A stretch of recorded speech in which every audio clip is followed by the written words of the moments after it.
So here we are with Nicolas and Hugo. Nicolas is the co-founder of the building certification, Smart Building Certification. And well, Hugo, as you know, is our CEO, and we will be happy to discuss with both of them today, of course, about smart buildings. So that's why we have our guest of honor. Welcome, Nicolas. And we'll be happy if you could tell us a little bit about your career and how you end up with this smart building solution certification. Absolutely, and thanks for the invite. It's great to be here. Honorary guest, you know, I don't hear that very often, so that's really nice. Smart Building Certification, my name is Nicolas White. I'm a co-founder with two others, with Elizabeth Nelson and Wouter Trufino.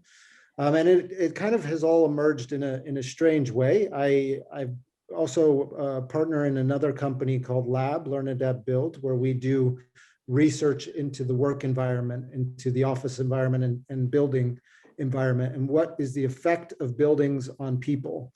So from a research perspective, we kept kind of butting heads with building these living labs from scratch, which would take a lot of time, a lot of money, be quite political and difficult to do.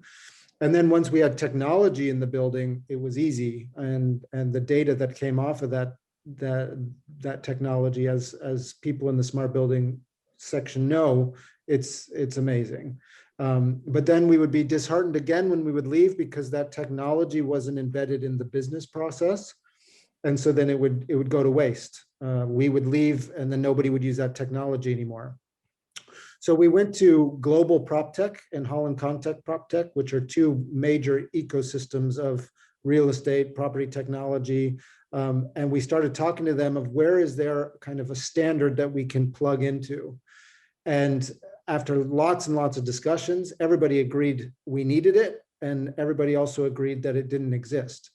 But we also thought, well, it's coming. We know it's coming. And then we started to kind of get a little worried about what would it look like? What would it be? And we thought it would just be a checklist of what technologies are in place. Here's your stamp. Thank you very much. And that would be the certification. And we thought based on where smart building is now, it needs to be a lot more than that. It needs to be not only about the technology, but what do we do with it? How do we learn from it? How do we mature smart building together? So in beginning of 2020, we launched it, which was a very interesting time to launch a new venture. But that's what happened. And it's been a great energy and great success so far. We're enjoying it very much. Nicolas, you mentioned smart building, so it's an expression we hear now from more than a decade, and it can be smart city, smart building. It's always a bit vague about what is meant behind this smart building. Would you have a definition in simple terms of what a smart building is for you? Yeah, I think the definition is really interesting because I think the industry is maturing, right? We're growing into something. So I think that definition is also going to change over time. But I think if we look at the definition now, it would be a building's ability to adapt, evolve, and optimize based on data. You know, that we can actually pull data off of a building and we can do things with it to make the building better. It can make the asset more valuable, make the engagement with that asset better, making the performance of that asset better. All of those things are reliant on having the right, information at our fingertips. I think what we could see happen over time, and I can't read the future, but I think we could see a definition change to a building that autonomously changes based on technology and data, where it no longer needs human interaction. But I think we're quite a ways from that, and I think that human interaction right now is still very important. You mentioned the capacity to evolve, the use of data, the ability to optimize. Would you list a top 3 or top 5 of the items, tools necessary to get to this capability of evolution, data optimization, autonomous usage? Yeah, I think especially now with, if I understand your question correctly, what are the kind of technologies that are required for a smart building? You know, I think even with now with COVID and all the things that are going on with climate, I think we first have to look at the result. What are we after? What are we trying to accomplish with these buildings? And then work backwards from what technology is required in order to do that. You know, so in order for an asset to be worth more, in order to get more out of an asset, I think we really need to be able to measure and optimize and control how the asset's being used. So looking at occupancy data, looking at how people are interacting with the data, how they're coming in and out, and what they're doing while they're there. I think that's really important piece. And what are they also taking advantage of? What are they not taking advantage of? You know, are they using particular rooms? Are they not? And from that, you can actually make an optimization plan of changing the asset to be more useful for the people that are deciding. You know, let the market decide. Let how people use it decide. The other piece that's really interesting is technology to help us measure and manage how the building is performing. If you think about energy consumption, if you think about waste, if you think about all of those aspects that are either sustainable and going in the right direction, or we're completely overusing based on the actual requirement or need of the building.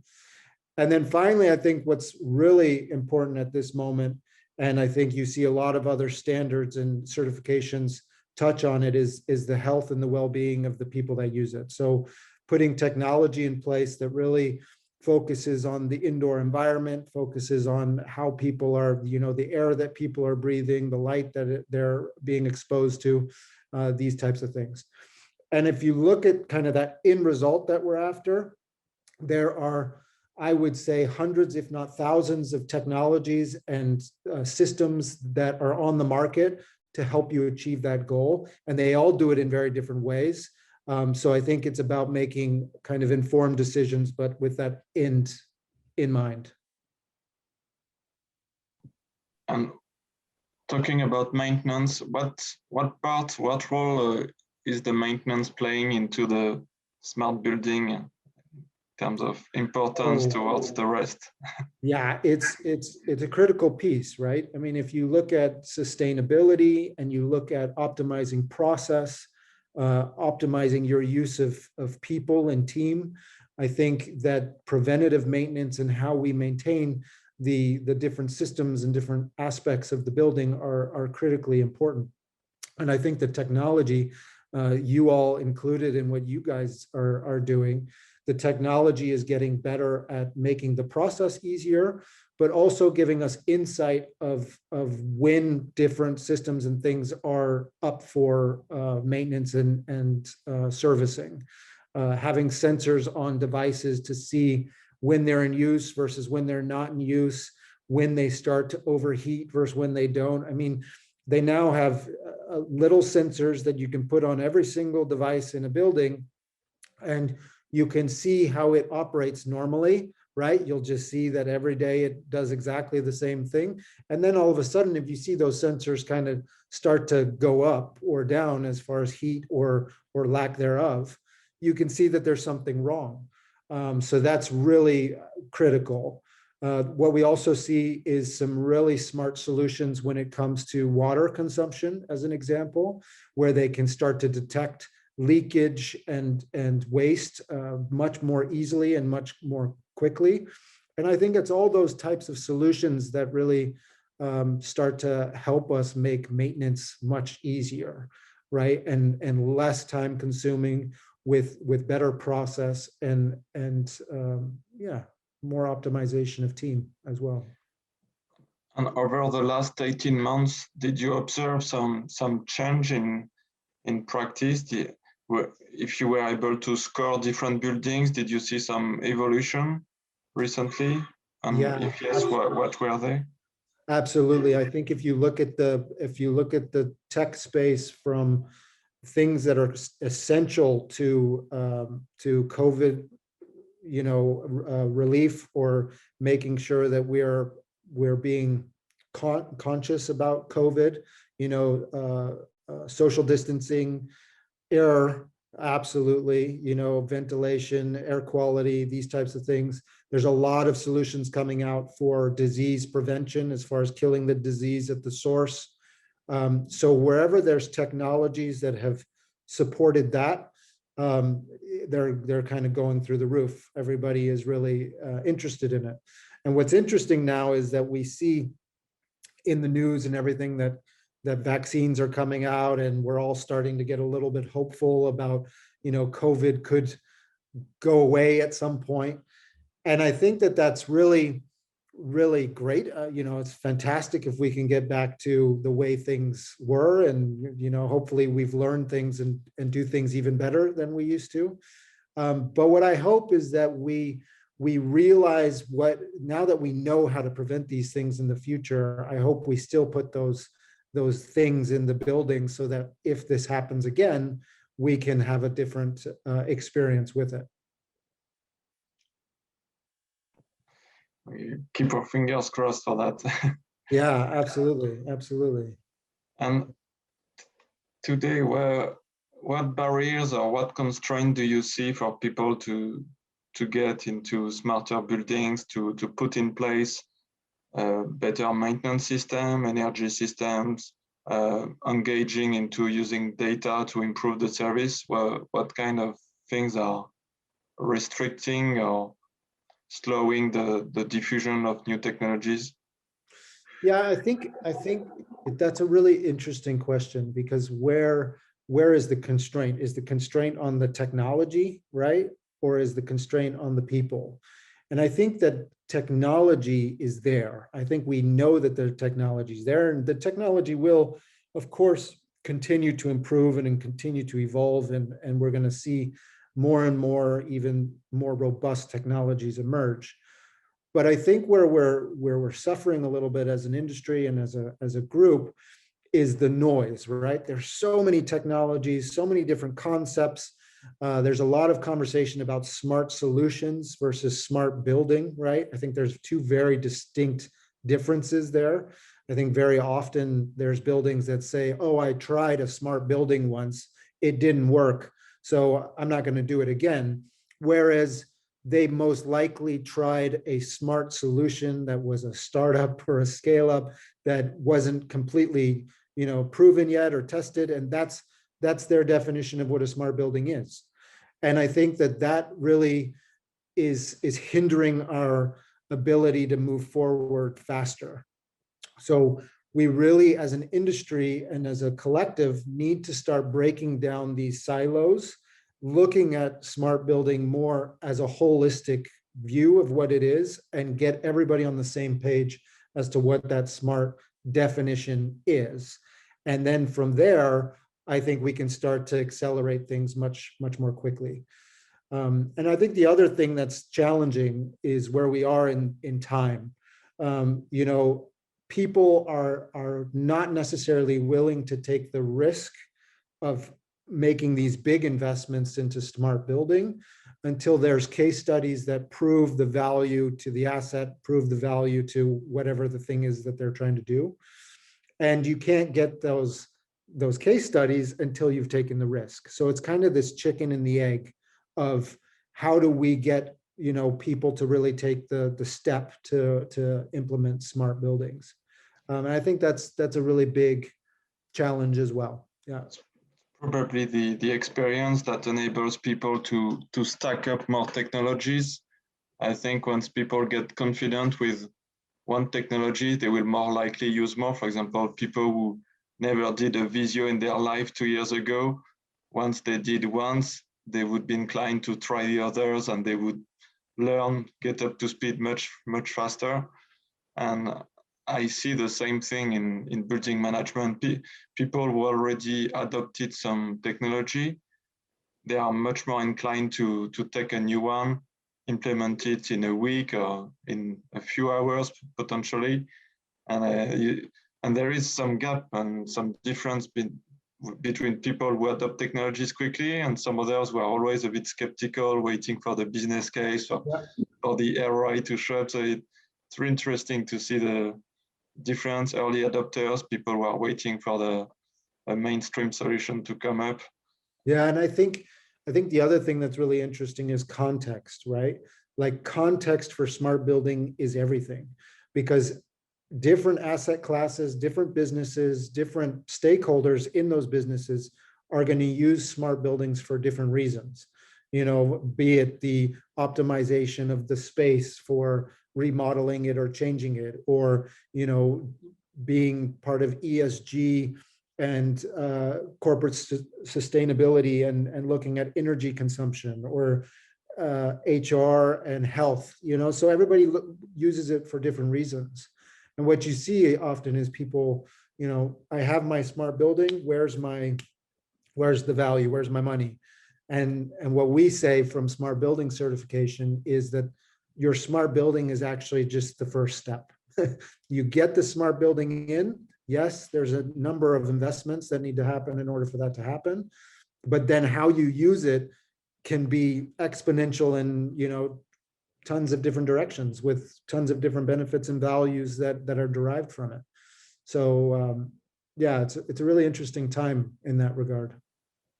Yeah, it's a bit like a Jenga party where you have to pile up all your bricks. Yeah, and hope it doesn't fall down. There are a lot of technologies which can be fashionable for some time. You know, if we look back a couple of years ago, it was AI, then you had token, then you had machine learning, etc. And did you identify some trends that you think will be consistent over time and not just the fashionable thing in 2021 or just next year and then fade away? Yeah, I think that what we see is that there are things happening below the surface that are kind of quiet and then are going to kind of take off. And things that are more consistently evolving, right? You know, the sensor technology is only getting better. The insights and the dashboards and the ways of viewing that data are becoming more insightful, more useful, more engaging. And I don't think that those themes that you just mentioned of AI and machine learning and these types of things, I don't think they've gone away. I think that they are only going to accelerate.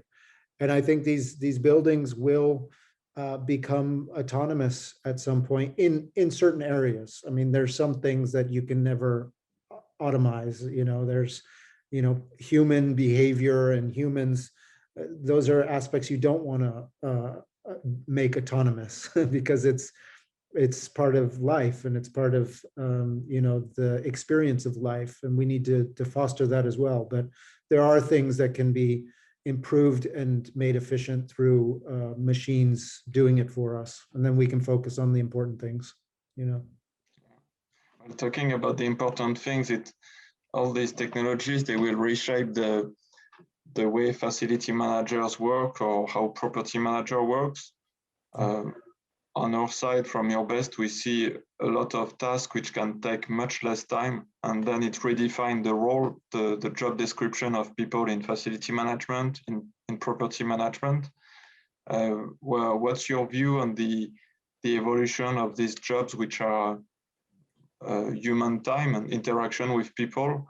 They will be empowered with technology, but do you already notice some change in job description, in new skills that people require to operate these smart buildings? You know, we had an intern who joined us last year, I think, from one of the facility management schools here in the Netherlands. And I asked her, I said, so what are you guys learning at school these days, right? Because facility management to me was always about, you know, the machine monitoring and maintenance and making sure everything works. And she's like, yeah, we learn a lot about the six senses, you know, of smell, taste, sight, hearing, you know, empathy, you know, so they go even beyond the general senses. And it's all about how are they going to better meet the needs of the people using that space. So in a way, facility management is moving towards concierge / user experience, / of course making sure everything works. But it is changing, and I think that there's a lot of talk now as well about those older or more traditional skills that facility management had, that very few people are filling those roles now, and they're not learning about those skills. And that becomes a really interesting subject in itself, because you start to have this gap between how do we keep these buildings running, and we don't have the people to keep them running anymore, right? So it's going to be a challenging time. It's going to be an interesting time, but I have all the faith in the world that we will solve those challenges. And then on the other side, the big, the facility management companies, I think on one side, we're going to be managing these buildings with far more detail, with far more insight, and I believe at a reduced cost. I don't think it will cost as much as it did, because we don't have as many, people working on it. So I think with that, there's going to be a big shift in facility management for sure. To finish, would you have some advice to give to people who work in building management today? Yeah, it's a good question, and I think also there's a lot of value in the traditional ways of doing building management, right? It can't all be solved by technology, and we're not under the, we don't kid ourselves that it can be. There's something to be said for the human touch, and you have all these facility managers and these property managers and building managers who do a lot of discussing with people to figure out what's going on with the situation. And I think there's always going to be value in that.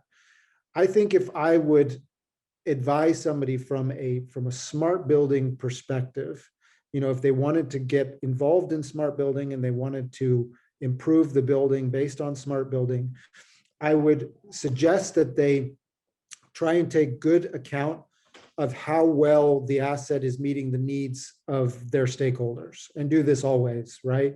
Either through surveys, hopefully more and more real time, where they can hear from the people of, are they meeting the need of the people that use their building? Because in the end, that's the most important thing that these buildings can do.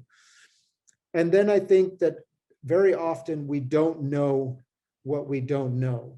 So I would say that to get a third party in there, hopefully independent, and of course, smart building certification is very, prime for that role, but it's looking at a snapshot of where are you with your building, with how smart it is versus, and then having a think of where do you want to go. But you don't know what you don't know. So try and get a view from an external party that shows you where you are against the total picture of smart building.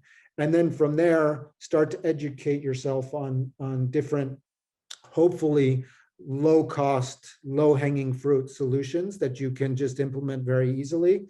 But, there's also room in a lot of these areas for a higher investment. And with those higher investments, you just have to make sure you get that higher value for them. But I think coming from first research where you are, learn about it, try and figure out, how far you can go and what's out there, and then build a plan from that. But I think we should be looking at smart building in a holistic view, instead of these piecemeal, pieces. And there's space for that too. I think innovation is important, but yeah. You mentioned the word educate. At Your Best, we create some content to also feed people with evolution, to make them understand some CMMS are evolving into collaborative job tracking, the link with IoT, etc. Do you plan to share some content with people to how improve themselves as a person, but also have some milestones, some steps, because people have their skills. They come out of school with the skills they learned 10, 20 years ago.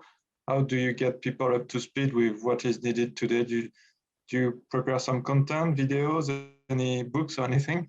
Yeah, so we believe in that the certification that we've created is a wonderful baseline for understanding where we're at, also benchmarking against other buildings so you can learn from other buildings. But it's also a tool in helping us to get to better buildings faster.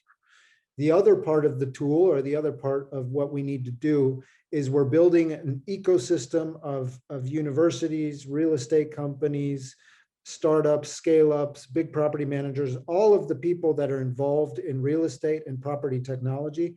We're bringing them into an ecosystem so that we can constantly have discussions, innovative hackathons, exchange information about solutions, have demo days, and allow people to learn about smart building, but also then be in a position to make informed decisions. And those people who want to innovate, then bringing people together to innovate as well. I think it's not something that one organization or one technology is going to solve. It has to be a collective effort where we all bring these things together. And then I'm very open to the ideas of bringing in job opportunities, to think about where people can go, and then starting to think about, we're building an assessor program, which is not only about helping us assess buildings, but it's about personal development. It's about personal networking, personal growth, getting insights and skills to do things differently and better, and contribute to the space. So I think with an ecosystem, you can do all kinds of fun stuff like that. And I think we just need to stay humble, open, transparent, and collaborative with everybody. And I think that's where we really focus our attention. Thank you very much. Thank you guys.